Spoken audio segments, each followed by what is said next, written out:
You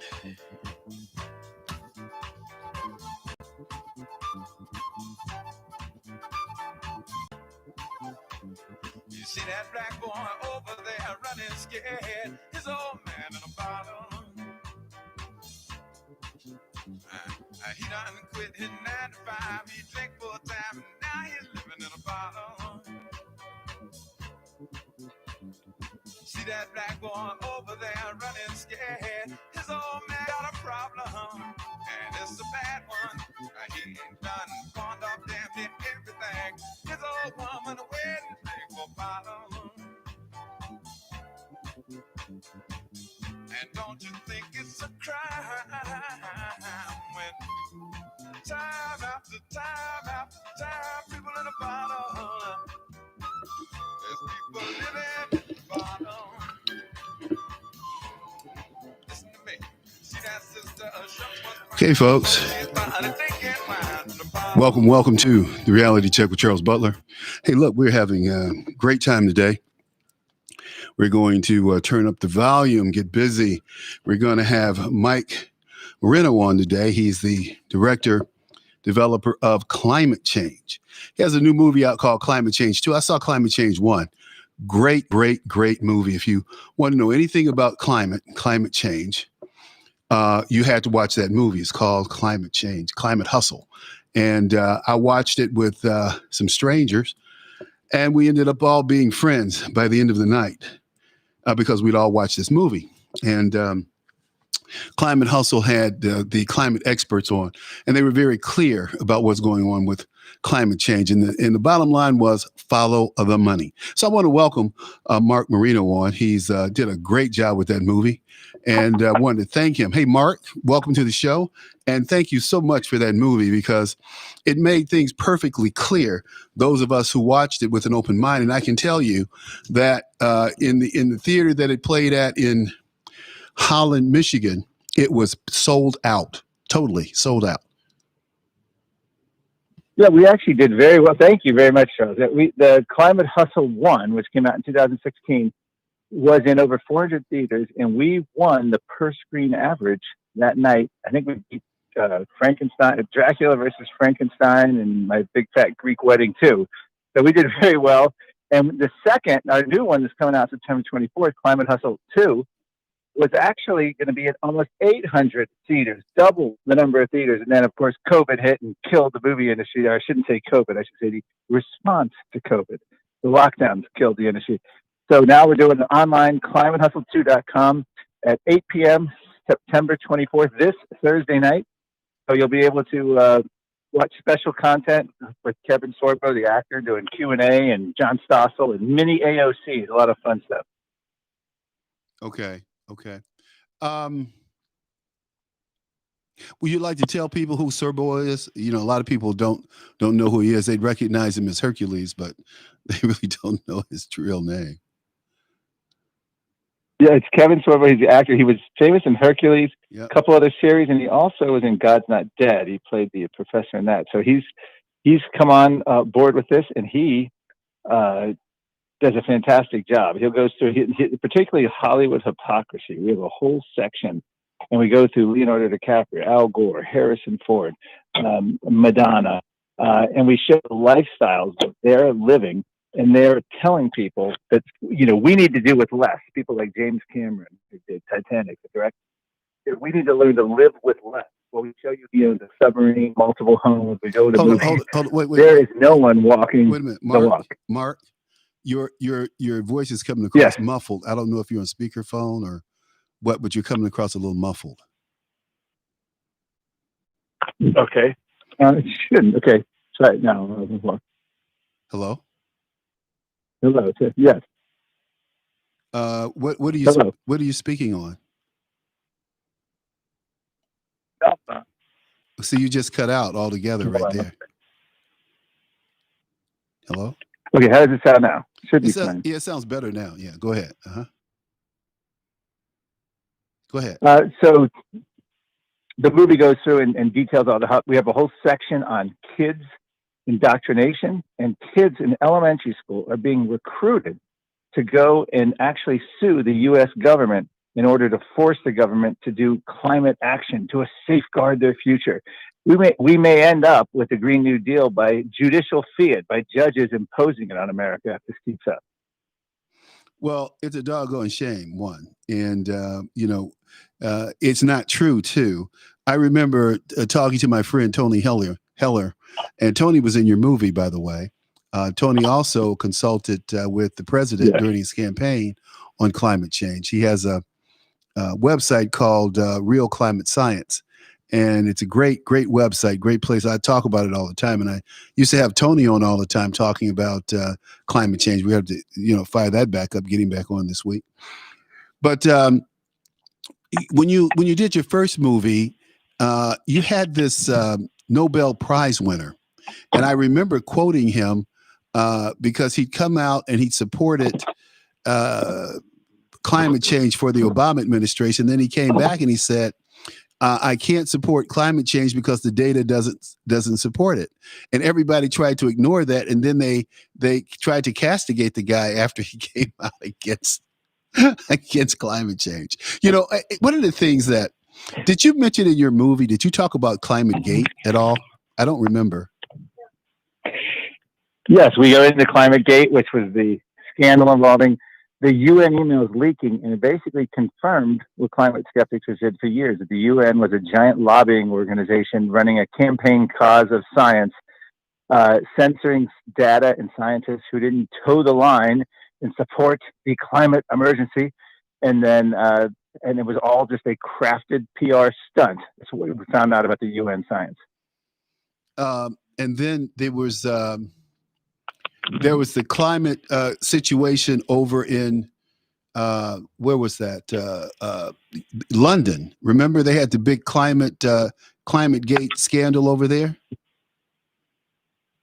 Yes, yes. It was the University of East Anglia, and it was emails that came out of the top leadership of the UN, basically them back and forth talking about how the data is uncertain, how they tried to avoid Freedom of Information Act requests, how they were threatening science journal editors if they published data that was contrary to what the UN wanted.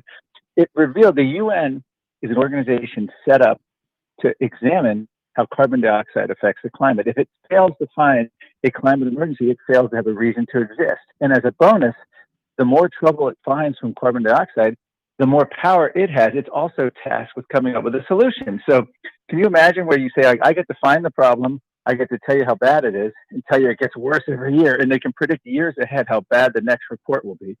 And then they get to be in charge of the solution. You get to solve the problem too by taxing and regulating people. Well, they're taxing the heck out of us, that's for sure. They really are. This is a Mark, when you left us last time, you summed this up, and you did such a great job. It was very enlightening. You were very low key about what you were doing, but it seemed like you were, let's say you were low key, but you were kind of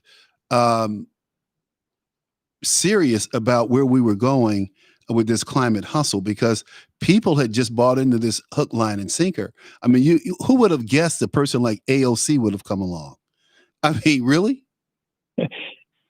It's amazing. Yeah, she came out of nowhere, and here she is leading this whole Green New Deal. Now, one of the things, the Green New Deal origins, and we get into this a little, talk about the United Nations Agenda 21, the movie, ClimateHustle2.com, and it's this Thursday, 8 o'clock, just to remind people. But if you go back to the 1992 Rio Earth Summit, it's a UN summit that then President George H.W. Bush went to in 1992.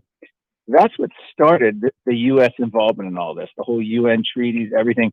And if you look back at the Agenda 21 at the UN for Sustainable Development, it is almost verbatim, exactly like the Green New Deal. So all that the Green New Deal really is the UN centrally planned socialist global governance plan that they've been trying to peddle for 30 years is now going to be done domestically in the United States. So remember the old expression, we will destroy ourselves within. We don't need a foreign enemy coming from the outside. And That's what's happening here. So we go through, we have the Greenpeace co-founder calling AOC, I think he calls her a twit.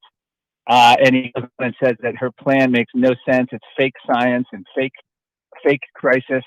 So the movie's a lot of fun. I think we also have an NYU professor who wants to shrink human beings genetically and make them have smaller footprints. And he also wants to give you a meat patch in your arm, like a nicotine patch, to make it unpleasant to eat meat, so that we don't eat meat. But this climate agenda is about controlling people.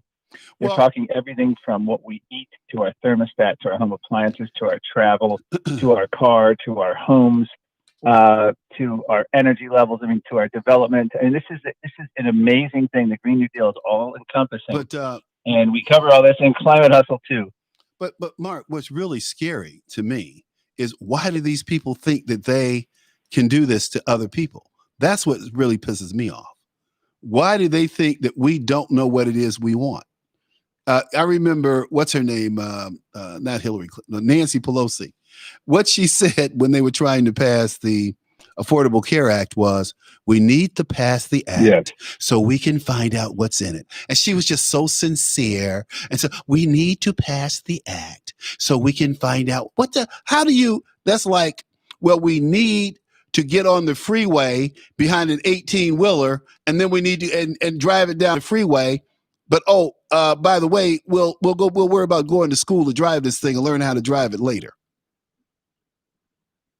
Exactly, and I would expect the same thing. If Biden wins, I would expect something very similar. We don't really know what's in the Green New Deal until after we pass it. It's a catch-all phrase. It's a loose framework of ideas, but mainly it's to punish America. And it is a plan that will literally, it tries to revolutionize and change every aspect of our lives in their own words. They don't like how we drive, how we live, how we eat, how we travel, how we live. They don't like any aspect of that. So they are coming in and trying to just redo it. Now, they would never get away with this if they just had to do it on the merits of the plan, but it's all couched behind a climate emergency. We must act now. There's no time for debate. Time is running out. This is urgent. And the other way they do it is through brainwashing young kids. So the youngest kids, elementary school to college, they are the most, gung-ho, thinking they're saving the planet as they fly around. And I see these kids at the UN summits with all the other activists, and they're earnest. They seem to believe it, but hopefully they'll wise up. Well, they won't. And, it's just amazing. So Climate Hustle 2 is coming out. And besides Kevin Serbo, who else do you have in there? Oh, you have Bonner Cohen. We have who's that? Bonner Cohen. Bonner Cohen, actually he's not in the movie, but he's one of our staff. Yeah, he's been fantastic. He's been doing a lot of our media for us and everything. But we have the Ivar Giever, who's the Nobel Prize winning scientist, in an updated interview, and he talks about climate science and how absurd this whole claim is. We interviewed the Czech Republic to interview Václav Klaus, the former president of the Czech Republic.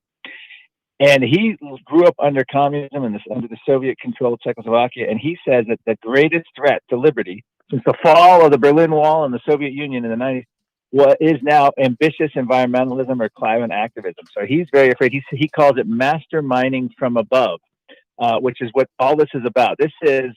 We fought wars in the 20th century for freedom, and now we're voluntarily giving it up domestically in order to have rule by experts. It's almost like a technocracy is what they call it. And the gist of this is, and you can see it with COVID, we can't make decisions for ourselves. We have to have mandates, quarantines, lockdowns, and you're told what you can and can't do. If you go to a funeral, you can't have a wedding, you can't have a backyard barbecue, etc.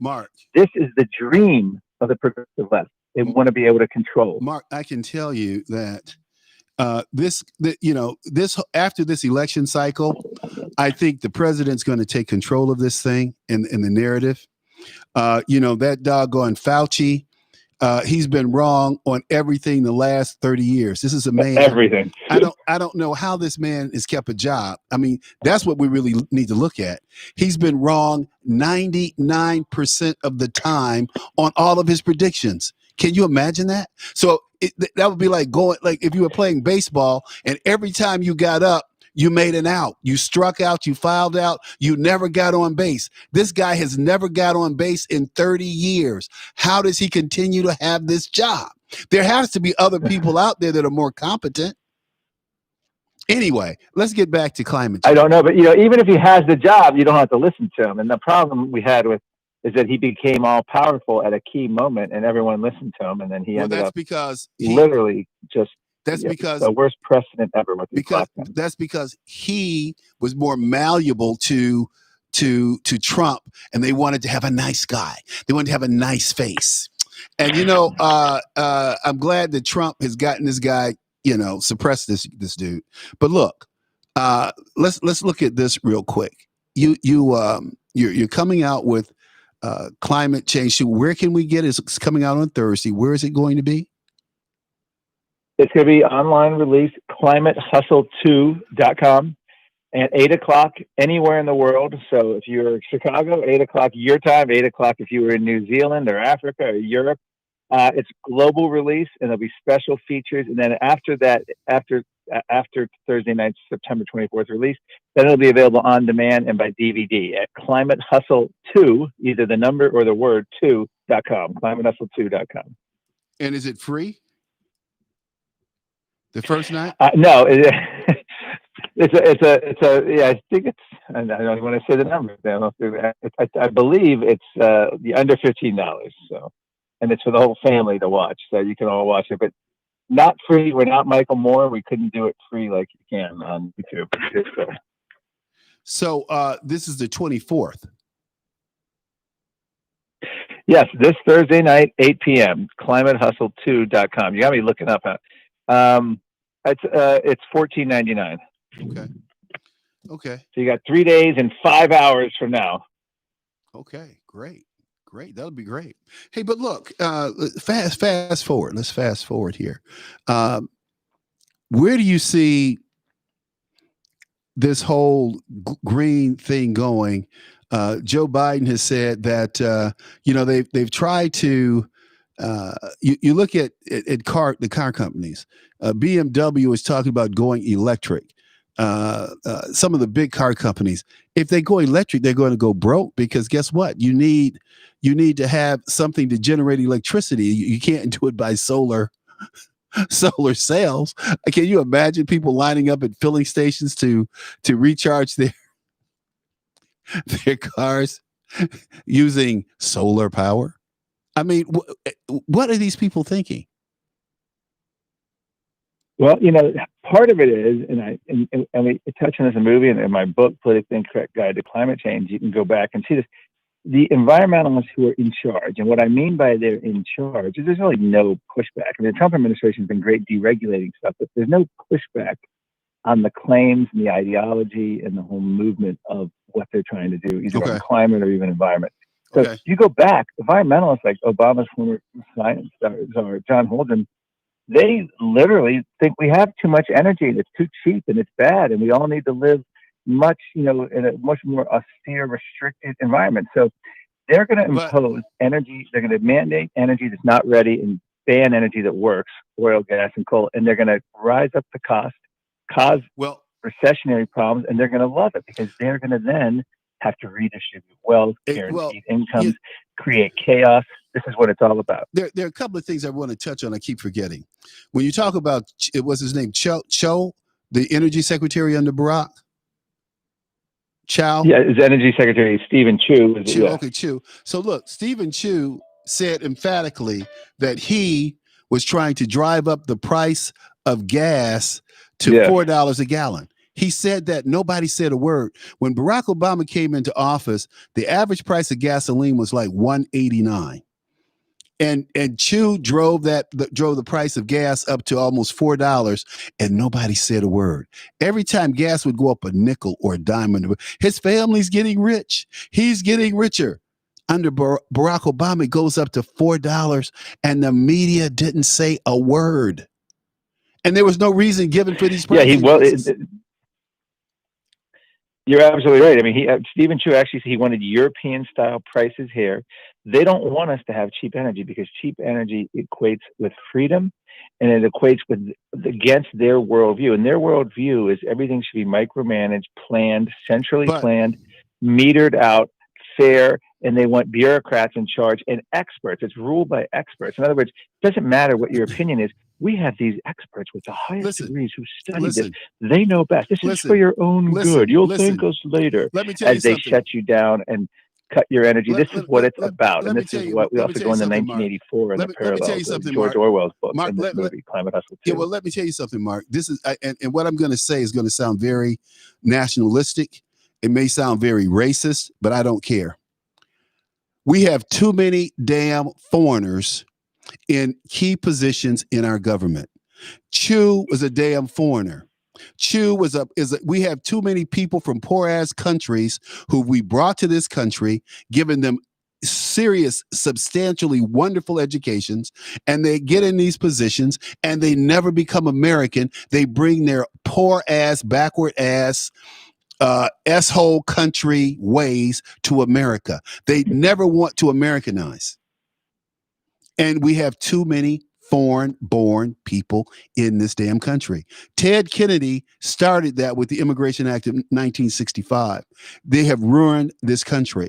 If we don't seriously stand up and start pushing Americana, and putting Americans first, we're going to cease to exist as the great country we grew up knowing. This country has changed too radically and far too much. I don't have any compassion for Ruth Bader Ginsburg. I don't talk ill of the dead.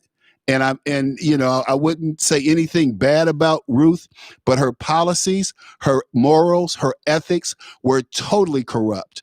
And I was totally against everything and every ruling almost that she made. So, but these are the kind of people that have, I think, ruined the very fabric of this country in relieving people of personal responsibility, relieving people of commitment to this country, of loyalty to this country, love of God. You're punished because you can't mention God in the classroom. What? I mean, really? Yeah. But Bill Gates, where does Bill speech Gates control. where does Bill Gates play in all this? Because in this pandemic thing, Bill Gates has been talking for the last 20 years about depopularizing the world, that we have too many people. We're overpopulated. Bill Gates has been saying that we need to cull. And for those of you who don't know what the word cull means, like when you have sheep or cattle, when you cull cattle, you reduce the herd. So you reduce the herd by sending them to the slaughterhouse or selling them off, but you cull the herd so that it's manageable for you. And Bill Gates has been talking about culling the world population for 20 years. And he's been talking about pandemics. In fact, Mark, you're up on everything. Did you hear about Event 2001 or 201? Did you ever read on two? No, I don't know what that is. Okay, so Event 201 was an event that happened last October. And this Event 201, you got to check it out, man. It was the dry run to the pandemic. Are we ready for the pandemic? It's called Event 201. And it's out there, and they sit there for 3 hours and I have heard something. Yeah. and talk about this pandemic exercise and if we're ready for a pandemic. And it was sponsored by Yes, Bill I had and heard Melissa about that. Gates. Well, what I call this is a flu d'etat or COVID 1984.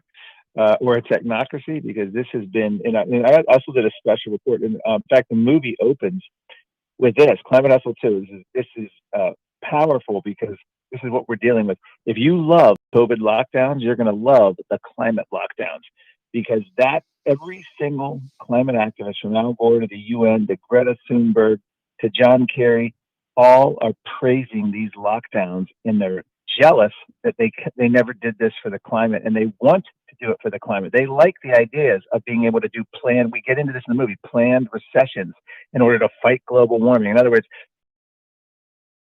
so you can lower emissions and save the planet. So that is a huge part of this, and I think that's why COVID and climate have a huge intersection. And the movie opens with that. When you watch it Thursday night, that's the first thing you're going to see is the COVID climate connection. Wow, that's serious. The COVID climate connection. You know, we live in a scary time, but I tell you one thing. If we didn't have President Trump as president, a guy who's tough, a businessman, thick-skinned, not a Washington sycophant, we would be in deep doo-doo, man. I mean, this is a guy who stood up to China. You know, President Obama lied about the Paris Accord. Now, you correct me if I'm wrong. President Obama came out and said, well, the Chinese have signed on to the Paris Accord, and everyone's in bed with the Paris Accord. I don't know why our Republican friends are fighting us. I don't know why the United States wouldn't join this. It's a wonderful deal. Yes, the Chinese are with us. Well, then President Xi says, yeah, we signed the Paris Accord, but we won't start participating until 2030. Meanwhile, they're bringing a coal manufacturing plant or production plant online every week. And but the American people don't know that because Barack Obama lied to them. Did anyone call Barack Obama a liar? Has anyone to date said Barack Obama lied to the American people about the Paris Accord? Am I right or wrong? Did I tell the truth? Did I give an accurate summation? Yeah. No, you were accurate. In fact, a couple things. The U.S. took the most stringent measures. Meanwhile, China, basically, energy analysts looked at it and said, they're going to have peak emissions around 2030. And so China said, well, we're going to continue to do what we would have done anyway. And then the media here said, China is committing to this. China cares and blah, blah. Actually, the whole funny thing about the UN Paris Agreement is you can listen to what Obama said at the time, John Kerry said, the UN chief, world leaders. It's historic. We've saved the planet. This is the greatest thing. And then just 3 years later, this was not enough. We failed. This is a failure. This didn't do anything. So here's the thing. Even if people say we need the Green New Deal, we need carbon tax, it means nothing because they only celebrate at that moment, and then they're immediately on to the next more draconian regulation, and they immediately call the old one a failure. So it's amazing. Obama's chief legacy is now being trashed by all the people who cheered it, but because they're lobbyists. They're selling it as not enough, and they want the next step. This is all about taking away liberty, controlling you, and putting them in charge. It's an ideology. It's about money, but this is the people who are in charge want the power.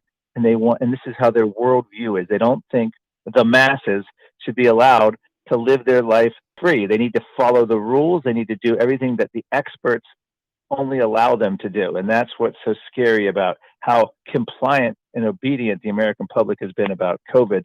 That's what's exciting the climate activists. They want the same kind of compliance and obedience on climate emergency regulations. Well, the only way that you will get the kind of compliance that we've had on COVID is for people to start dying. So when they can figure out a way to kill people and blame it on the climate, then they'll do that. Well, wait a minute. Why did you say it? Because that's actually, they're doing that. They're actually coming out with death certificates now. There's a proposal to put climate as the cause of death on death certificates. Keep in mind, they're blaming cancer deaths on climate. Car accidents are being blamed on climate. So now, Al Gore said every organ is affected by climate. Anyone who dies of organ failure, climate is going to be listed as a contributing cause. You don't think climate activists want nightly newscasts? The climate death toll continues. 200,000 people have died due to climate change. This is an emergency. We need to act. This is all being played. And this is not just the mainstream media. It's social media, Facebook and YouTube and Twitter and all these other apps. It's all run by the new woke generation who don't like free speech and who are literally out and they're running corporations too. This is why you see all the big league sports, national football, basketball, they all just bow in a second to whatever demand that social justice warriors want. Yeah, I don't know. We're in the fight of our lives.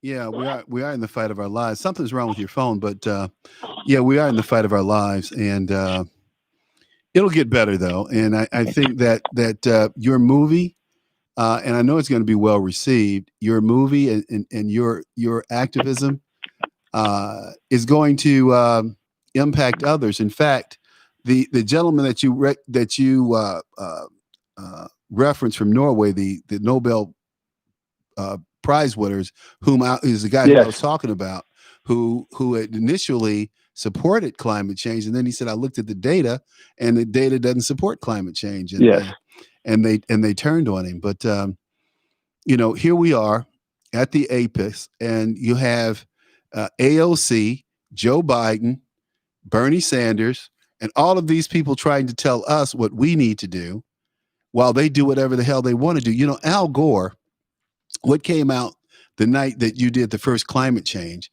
a professional pilot was with us. And he said to the group, he said, I was at this airport and who comes in but Al Gore? And he's flying this Bombardier, this big Bombardier. And everyone knew that this plane was a gas guzzler, right? One of the biggest gas guzzlers in general aviation. He says he throws down his Black American Express card and, gases his plane, his jet up. And he says, of all the jets to fly, this one is notorious for drinking the most gas. And who's flying it as his own aircraft? Al Gore. So, I remember this, and maybe you could process this, Mark. When after the slaves were freed here in America, the government asked Frederick Douglass, "What should we do with the freedmen? What do you want us to do?" And Frederick Douglass's response was, "Leave us alone." And they said, "What?" He said, "Leave us alone. Right. When you see us going to school, leave us alone. You see us going to the store, leave us alone. Leave us alone." The American people have always been left alone until this privileged class, these bureaucrats who think they can run our lives like they have oppressed Black people for the last 200 or 300 years, trying to tell us what we need to do for school and how we need to act socially and all these other special things that people have said, we don't need any of this. Just leave us alone. Get out of our way. We don't want you to interfere or interact with us. We'll be fine. And Black communities that were segregated, including school systems, always turn out better students. Why did Black students achieve more in segregated environments? Because people cared about them and the people teaching them cared about them. Leave us alone. The forced integration, forced busing didn't work. Nobody talks about that. Hasn't worked, doesn't work, will never work because people have no vested interest in it working. And it's the same thing with climate change. People are in our business. If I want to drive a BMW and you want to drive a Prius, so what? That's your choice. That's my choice. But people, these people, I used to run into this all the time in California, but it was really California, how people ate well, they exercised, and people in the Midwest, they were a little heavier. They enjoyed a good steak every now and then, people on the East Coast, they fished a lot more, they hung out. But in California, it was always unique. People had that, that California spirit, but that whole mentality, it seems, has kind of permeated our society, including the stupid beach guy routine. And we're a country that's going out of the world backwards, I think. Yeah, we are. Again, it's going to happen from within. We don't need foreign enemies coming. And so in the movie, we go through and show you, how the kids are being, you were talking about, people who come from overseas or foreigners. We're all on campus now. What they're teaching kids from all the public schools and in colleges, it's to hate America. It's to hate your parents. We had kids testifying on Capitol Hill. Mom and Dad trashed the planet, and it's up to us to fix it. Thanks, Mom and Dad. They're turning kids against parents. And it's an ideology that has to have conformity, no dissent is allowed. And that's how college campuses are. So it's coming from within is our greatest threat. We could handle if it just came from without, but it's coming from within, and it's coming in the form of ideas of a intolerant ideology that's spreading. And but it's our fault because we allow these curriculums to be taught by people who are immoral, in my opinion, and some amoral, and we don't hold them accountable. We let our children go, and they have 6 hours of this indoctrination. It's unconscionable. I remember we used to start each day off in school with Pledge Allegiance to the flag. Every day, every morning. I was a crossing guard, and I took down the flag every day my 6th grade year. I was at elementary school. Took down the flag every day.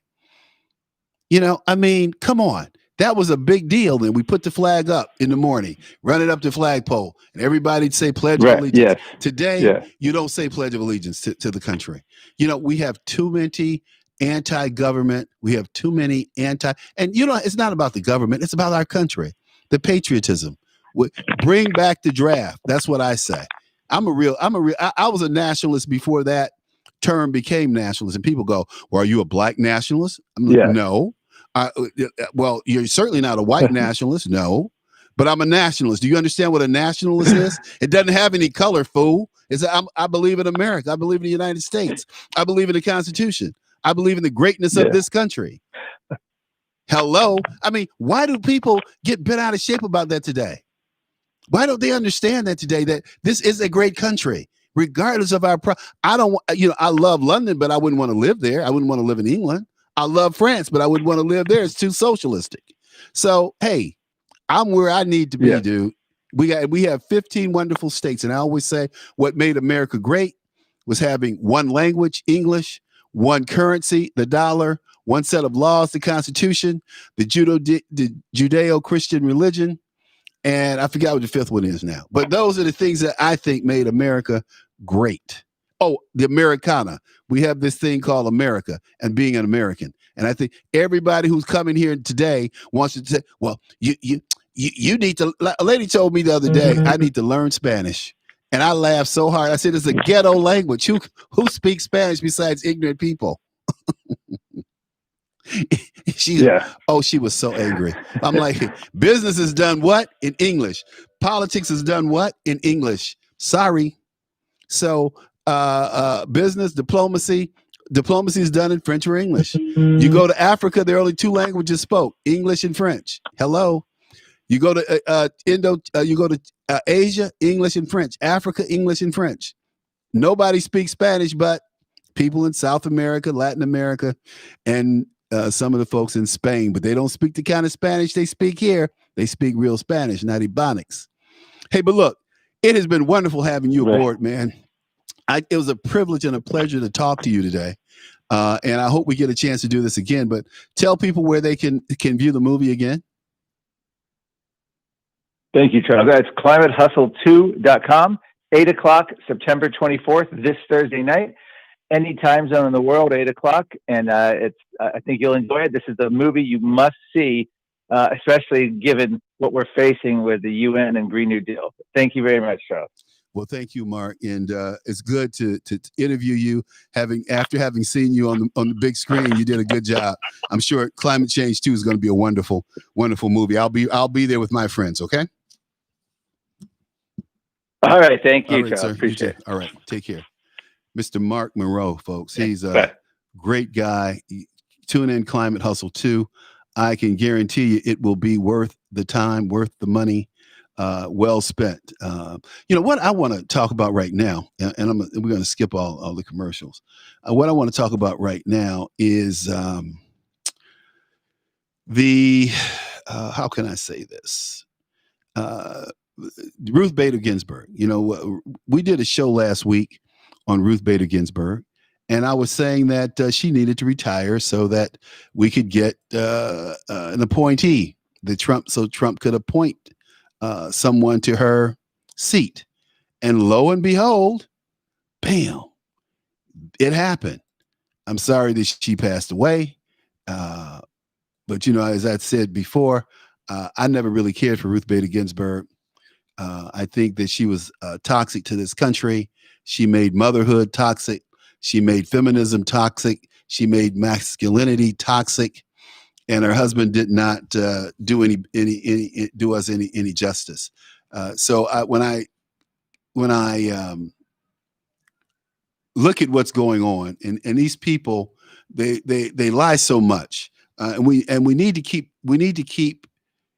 the appointment of filling the seat of Ruth Bader Ginsburg in the context of facts and history. If a president is in an election year and he has to replace a jurist in that year, he makes a nomination to the Supreme Court. Now, if he has the same party in the Senate, then he's probably going to get heard. If he doesn't, he's not going to be heard. It's no big deal. That's the way it goes. That's the way it plays out. They say that Lincoln, there was an example. Lincoln had a similar situation. He had a Supreme Court justice that died in the election year. Well, the difference is he had a Democratic Senate, so he couldn't have gotten his nomination voted on anyway. And if it wasn't going to happen, okay, because he may not have been reelected. This is we're talking about and the Constitution doesn't care. It just says the president can nominate a Supreme Court justice. So Trump was at a rally. And the people stood up and said this. The president is supposed to fill the seat, right? And that's what we're going to do. We're going to fill the seat. Voters should pick the president, and the president should pick the justice for the Senate to consider. Yeah. Well, you heard that, Joe. Fill that seat. And that's what we're going to do. We're going to fill the seat. Voters. Fill the seat. That's what I want to happen. I want the president to fill that seat. The president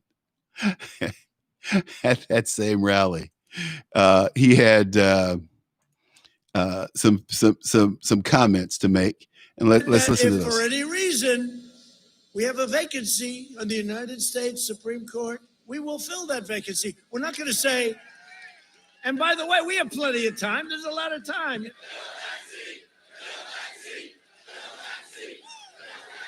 What's happening in our country is now this is Hillary. This is wonderful. I just wanted to attach this. This is wonderful. Listen to what Hillary has to say. What's happening in our country is incredibly dangerous. Our institutions are being basically undermined by the lust for power for personal gain in the case of the president. She's lying. What did she base that on? Power and what? Hillary, go away. Go away. You're done. You're toast. Nobody wanted you. It's over, girl. Give it up. I saw Hillary ranting and raving last week. And Bill was in the room sitting on the sofa behind her. And he was looking at her like, honey, would you just please give it up? And she was pleading for the camera. And we need to do this. And we need to stop Trump. Over, Hillary. It's over. It's done. It's through, baby. And then Biden gives his same old claim, reading from his notes. Listen. Voters should pick the president, and the president should pick the justice for the Senate to consider. This was the position of the Republican Senate took in 2016. That's a lie.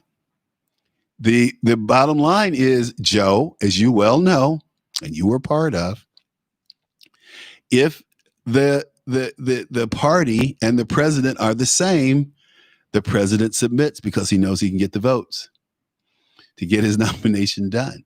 Sorry. There's something called the Biden rule, Joe. I think you need to look it up. The old Biden rule. This guy is so good. He had a rule named after him in relation to the nomination of the Supreme Court. The Biden rule. And this is what it says. This is from a speech that Joe gave. They call it the Biden rule.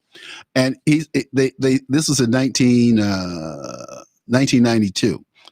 He said, he argued that President Bush, that was Herbert Walker Bush, should wait until after the election to appoint a replacement if a Supreme Court seat became vacant during the summer, or should appoint a moderate acceptable to the then Democrat Senate as a precedent. Hold it. He wants a Republican president to appoint a moderate that's acceptable to the Democrat Senate. See, okay, again, this is the scenario. Republican president, George Herbert Walker Bush. Senate at that time, controlled by the Democrats. You get it?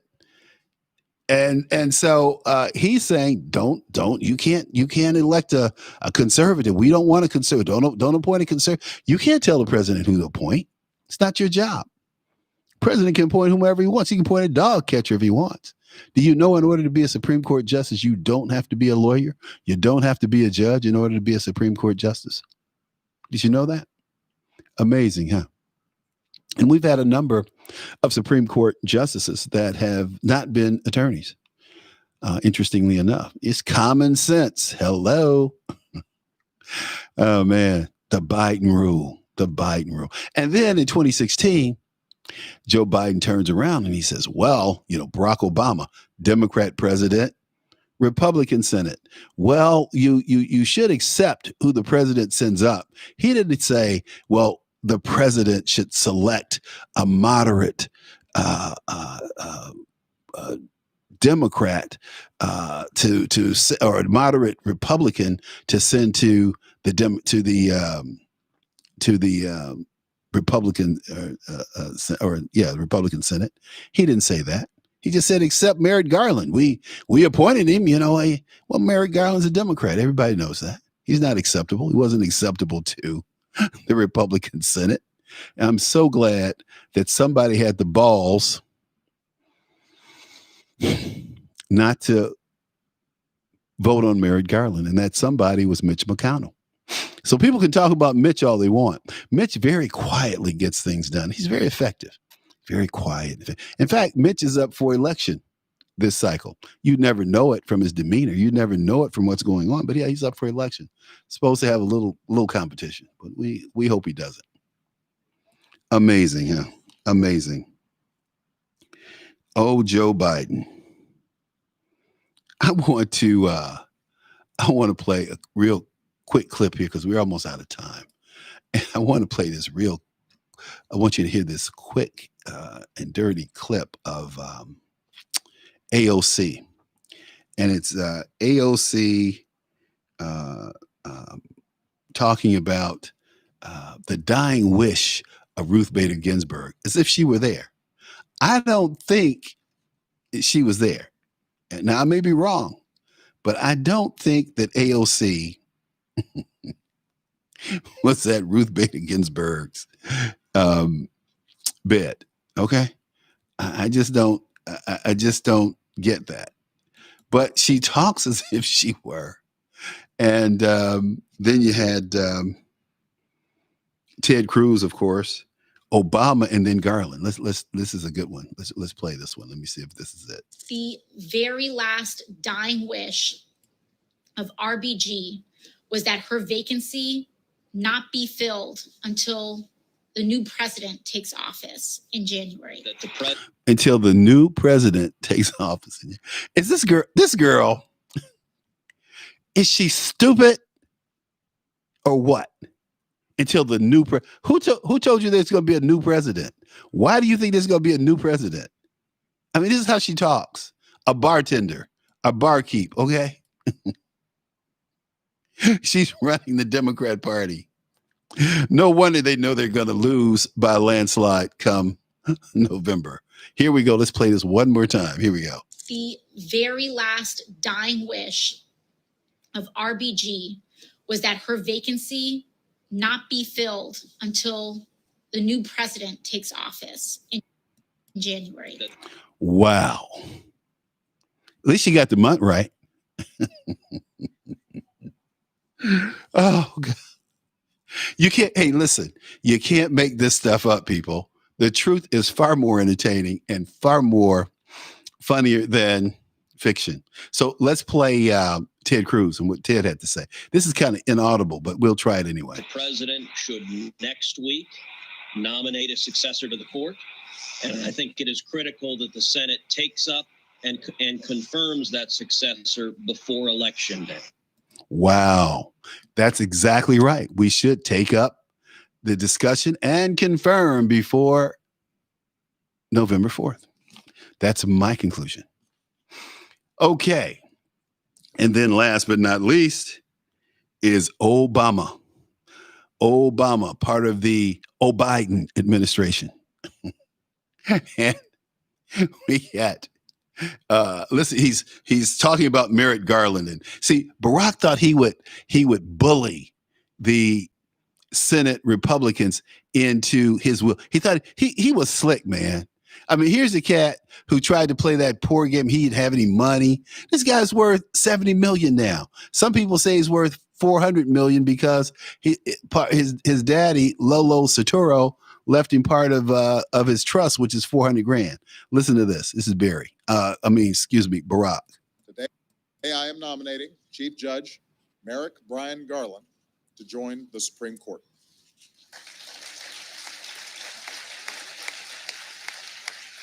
I mean, everything is subject to the most partisan of politics. Everything.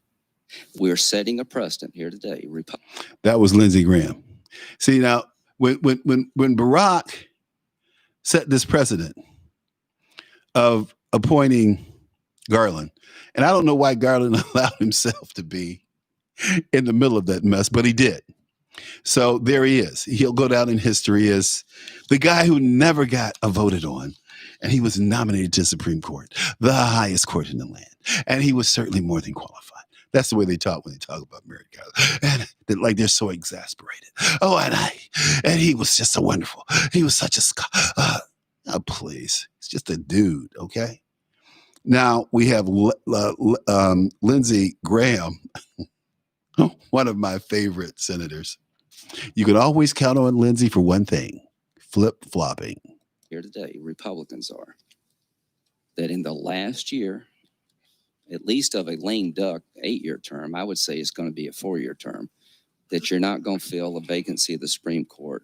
If there's a Republican president in 2016 and a vacancy occurs in the last year of the first term, you can say, Lindsey Graham said, let's let the next president, whoever it might be, make that nomination. And you could use my words against me and you'd be absolutely right. Well, they certainly are trying to use Lindsey's words against him, but he doesn't care. He's chairing the Judiciary Committee, the committee that the Supreme Court justice has to come before. And he doesn't care if they're using his words against him because he knows that the heat from the Republicans would be devastating. So he's a little, he's going to certainly do what we need done. And that is bring the nominee up for the nominee up for vote and the nomination up for vote, because Trump is certainly going to nominate the Supreme Court justice. He's very serious about that. And he's told us he's going to do it. He's going to do it. You better believe it. Because why? Trump always does what Trump says he's going to do. That should be his moniker. Trump does what Trump says he's going to do. Hey, look, we're almost out of time here, and it has been wonderful having Mark Moreau on, who is he directed and produced a movie called Climate Hustle, and then Climate Hustle 2 is coming out Thursday at 8:00. So wherever you are in the world, you can go Climate Hustle 2, TWO, or the number, and you'll be able to watch Climate Hustle, because it is going to be, in my opinion, a great movie. And that's just my opinion, but I saw Climate Hustle 1 and it was fantastic. Hey, look, we'll be back tomorrow with Frank Venucio. and talking about Ruth Bader Ginsburg and some other issues. So hang in there. Have a good rest of the day, okay?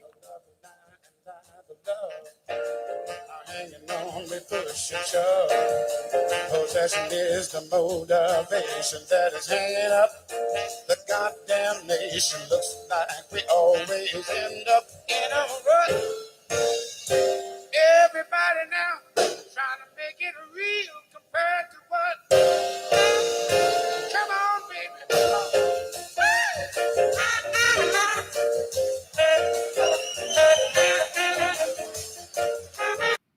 Okay.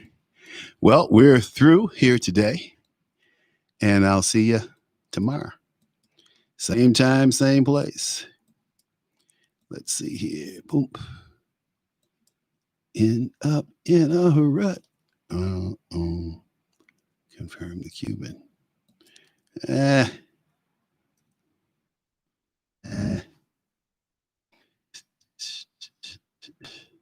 Oh man, I didn't. Oh, you guys are bad. You guys are bad out there. I see you. You guys are bad. Okay, I just saw this. No more show. No more show. Okay. Yeah. Anyway, Ruth Bader Ginsburg, who support? I got it. You guys got to do this earlier. I'm going to pull this up. I got to figure out somewhere I can put this on the screen so I can see it. I think I'm going to start putting it in another space over here and dealing with it. I got to set up another computer. Okay. Have a good one, guys. Thanks for tuning in. Have your friends and family tune in. Take care.